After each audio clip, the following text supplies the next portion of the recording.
పవన్ కళ్యాణ్ గారు ఒక మాట దీనిలో ట్వీట్ చేశారు. ఏది హిందూకు సంబంధించినటువంటి కొందరు చేస్తే పవన్ కళ్యాణ్ గారు స్పందించారు. We are also all deeply disturbed with the finding of animal fat, fish oil, pork fat and beef fat mixed in Tirupati Balaji Prasad. Many questions to be answered by the TTD board controlled by YCP government. Then our government is committed to take stringent action possible and betti tarvata many be the time has come to constitute a Sanatana Dharma Rakshana board at national level to look into all these issues related to temples in entire Bharat. A debate has to happen at a national level by the all policy makers, religious heads, judiciary, citizens, media and all others in their respective domains. Pavan Kalyan Gargi, I think we all should come together, put in the discussion of the Sanatana Dharma in any form. Pavan Kalyan Gargi విషయంలో నేను మద్దతు తెలుపుతున్నా. పవన్ కళ్యాణ్ గారు చాలా చక్కటి సూచన చేశారు. దీనికి సంబంధించినటువంటి చరిత్ర కూడా మనకున్నది. ధర్మరక్షణ సమితి ఎందుకు లేదు? హిందూ ధర్మరక్షణ సమితి గతంలో ఉన్నటువంటి వాటిని ఎవరు రద్దు చేశారు? ఈ అన్నింటినీ కూడా ధర్మరక్షణ, సనాతన ధర్మరక్షణ, లేకపోతే ఇట్లాంటి ఏ పేరు పెడతాం, సనాతన ధర్మరక్షణ బోర్డు లేదా ధర్మరక్షణ బోర్డు. సనాతన ధర్మం భారతదేశానికి సంబంధించింది ఒకటే ధర్మం. ఇంకో మిగిలిన అన్ని ధర్మాలు కానే కావు. అది మధ్యలో వచ్చినటువంటి అనేకమైనటువంటి పుట్టగొడుగు లాంటి మతాలు మాత్రమే. పవన్ కళ్యాణ్ గారు మీకు అమిత్ షా తోటి, మీకు నరేంద్ర మోడీ తోటి, జేపీ నడ్డా తోటి మీరు భారతీయ జనతా పార్టీ భాగస్వామిగా, ఎన్డీఏ భాగస్వామిగా మీరు ఉన్నారు కాబట్టి, మీకు వాళ్ళందరితో యాక్సెస్ ఉంది కాబట్టి, మీరు ఇప్పుడు ఉప ముఖ్యమంత్రిగా కూడా ఉన్నారు కాబట్టి, మీకు ఆ దేశంలో అనేక మంది గురువులతో యాక్సెస్ ఉంది కాబట్టి, ఉప ముఖ్యమంత్రిగా ఈ టీటీడీకి సంబంధించినటువంటి ఈ వివాదం నేపథ్యంలోనే మీరే చొరవ తీసుకొని జనసేన తరపున ఉప ముఖ్యమంత్రిగా, ఒక సినిమాకి సంబంధించినటువంటి నటుడిగా మీరు ఒక్కసారి దీనిపైన చొరవ తీసుకోండి. మీరే చొరవ తీసుకొని ఈ సనాతన ధర్మ రక్ష బోర్డు వేయాలని ఎవరికో సూచన చేసే బదులు మీరే చొరవ తీసుకొని దేశంలో ఉన్నటువంటి వివిధ మఠాధిపతులు, పీఠాధిపతులు వాళ్ళందరినీ కలిసి, లేకపోతే వ్యక్తిగతంగా కలిసి అందరిని ఒకే వీధి మీదకి తెచ్చి దేశంలో ఈ సనాతన ధర్మ రక్షణ కోసం పనిచేస్తున్నటువంటి అనేకమైనటువంటి సంఘాలను ఇదే తిరుపతి కేంద్రంగా, లేకపోతే విజయవాడలో దుర్గా కేంద్రంగా, లేకపోతే శ్రీశైలం కేంద్రంగా 1-2 రోజుల పాటు సదస్సులు నిర్వహించండి. దీనికి చొరవ పవన్ కళ్యాణ్ గారు తీసుకోండి. మీ సూచన చాలా బాగుంది. మీ సూచనకు హిందూ వ్యతిరేకమైన ప్రకాష్ రాజు మీ మిత్రుడు, మీ సినిమాలలో విలనే, ఆయన బయట కూడా విలనే. ప్రకాష్ రాజు సినిమాలలో విలనే, బయట విలనే, హిందువులకు మొట్టమొదటి విలన్ ఆయన. పూర్తి స్థాయి హిందూ వ్యతిరేకి. కానీ తన భార్య కోసం, తన కుటుంబం కోసం మాత్రం మళ్ళీ కుక్కే సుబ్రహ్మణ్య స్వామిని ప్రత్యేకంగా మొక్కొచ్చిండు. అది ఆయన పేరేంది, ప్రకాష్ రాయ్.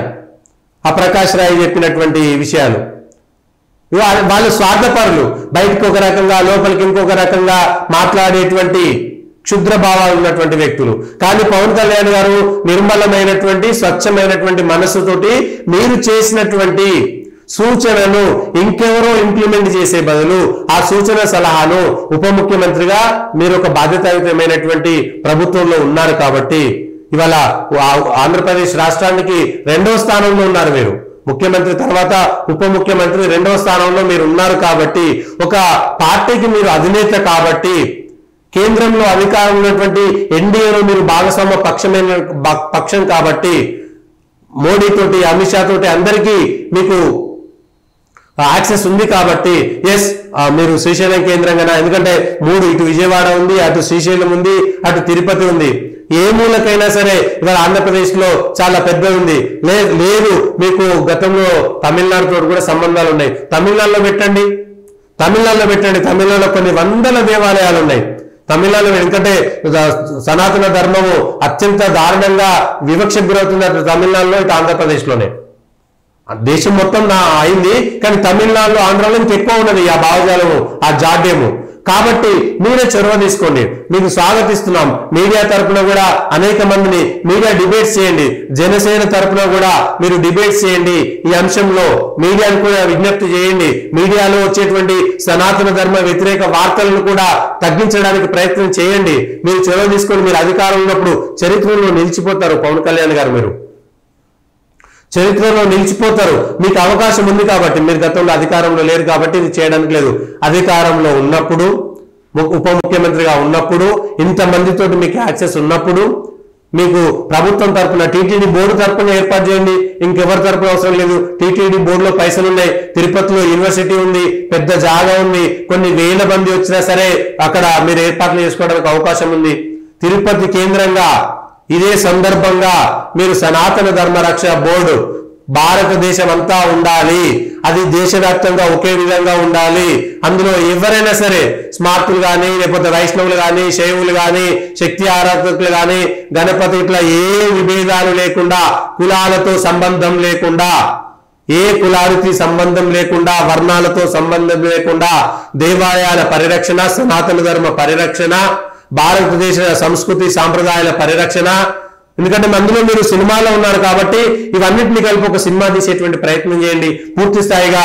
ఎస్, మీరు సినిమాలో ఉన్నారు కాబట్టి సినిమా దృశ్యమాన చాలా ప్రభావవంతమైనటువంటి ఒక సినిమా మాధ్యమం కాబట్టి ఆ మాధ్యమంలో మీరు అవకాశం ఉంటే ఒక సినిమా తీయండి.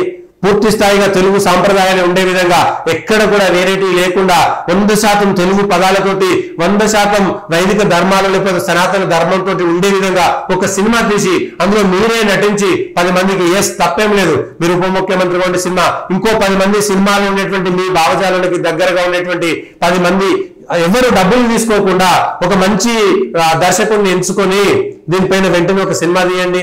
దాని ప్రభావం చాలా ఉంటది. ఒక సాధారణ వ్యక్తి తీసేదానికంటే పవన్ కళ్యాణ్ తో పాటు సినిమాలో ఉండేటువంటి ఇతరులు ఎవరైనా సరే మీ భావజాలంతో సనాతన ధర్మ పరిరక్షణకు కట్టుబడి ఉండేటువంటి చిన్న స్థాయి నటుడి నుంచి పెద్ద స్థాయి నటుడి వరకు అందరినీ ఒక్కతాటిపైకి తెచ్చి ఒక 100 మందిని చేసి కేవలం ఒక వారం 10 రోజుల్లో సినిమా పూర్తయ్యే విధంగా చేసి ఆ సినిమాను ఉచితంగా దాన్ని తిరుమల తిరుపతి దేవస్థానం ద్వారా సినిమాని చేయండి. అందులో మీరు కూడా నటించండి. మీరు నటిస్తారంటే ఇంకో 10 మంది కూడా వస్తారు.